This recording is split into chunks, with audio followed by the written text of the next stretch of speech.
Nobre presidente, hoje eu diria que é um dos projetos muito importantes para a sociedade caxiense, porque é só quem tem uma doença que de fato dá a devida importância. Para muitos você faz um comentário, entra num ouvido e sai no outro.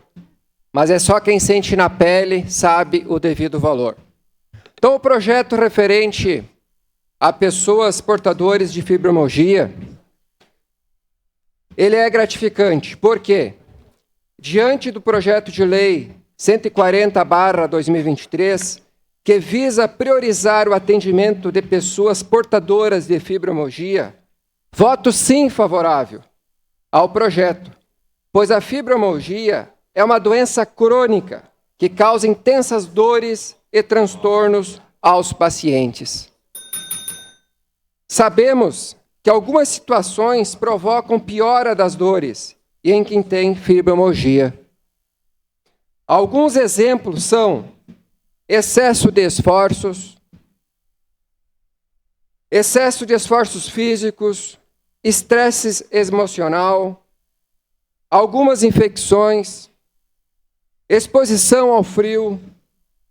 Desse modo, a prioridade no atendimento dessas pessoas será uma garantia para que não haja uma piora no quadro clínico, que não sejam sentimentos ou submentos a filas imensas e demoras excessivas.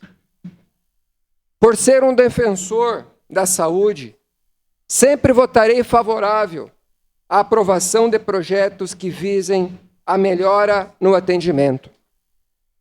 Então, peço com todo carinho que seja de fato aprovado esse projeto, peço o apoio dos demais colegas vereadores, parabenizo ao vereador Camilles, que de fato se empenhou nessa causa, entre outros demais colegas vereadores, pois projetos assim contribuem para uma sociedade mais justa e democrática e igualitária. Meu muito obrigado. Com a palavra em discussão...